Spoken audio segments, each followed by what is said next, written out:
I had already been informed months before that, after complaining about what's going on down there, to just come to work, clock in, keep my mouth shut, do my job, clock out. So when I had the chance, I went up in the office to complain. And I would like to ask a question. Usually when somebody bullies another person, you ask why. Usually it's because they have a low self-esteem, there's an agenda, something. I have excellent numbers. I have more hours than either girl. I work double shifting. My hours run between 35 and 40 hours a week for the last year. My pay increased. Why would I bully them? Why would I care about them? That's the question I have, because their numbers aren't good. Sandy's nor Michelle's. They only choose when they want to be good to be good. I do that all the time. It's my work ethic. It's always been my work ethic to do the best job I can while I'm at work. Then Michelle started in. Michelle started with the envelopes and complained constantly. Linda's taken too many envelopes, and envelopes are lighter. They help your numbers.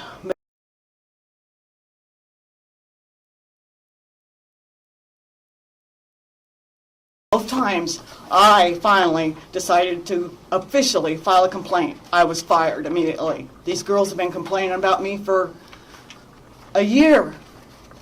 Violence. And yet, I still kept my job because people believed in me. They have been trying to cry violence before, and no one believed them. It's a small group of girls. When all else fails, these girls come up with violence. I went to somebody that day because I had been to Dan Kelly and others to constantly ask them to please ask her not to talk to me. I have dealt with every day since this Civil Rights Commission thing. Michelle, they even at one time wanted to take the computers out of Small, these two girls, because they didn't want me looking at it, because my numbers were above everybody else's. Dan Kelly said that would not happen. They've even tried shutting the computer off. All I have to do is turn it back on. Over the last 2 years, I have suffered with Sandy Pierce, constant complaining, accusations, tattling about everything I do.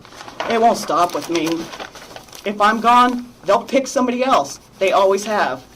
For the last 2 years, I've dealt with Sandy Pierce until she found out she could lose her job. There's no proof of any violence.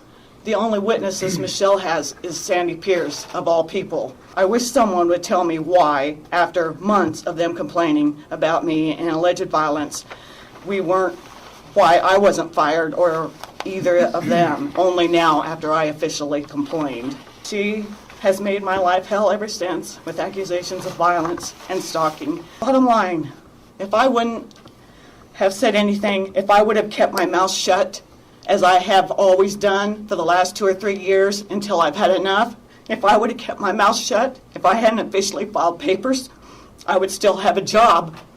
I rocked the boat. She was getting to me, that's threatening. The others I can deal with, I've dealt with that. If I could look back now, I wouldn't have said a damn word. I'd have kept my mouth shut to keep my job. I have no other income. I have no husband, no boyfriend. This is my life. I don't know what else to say.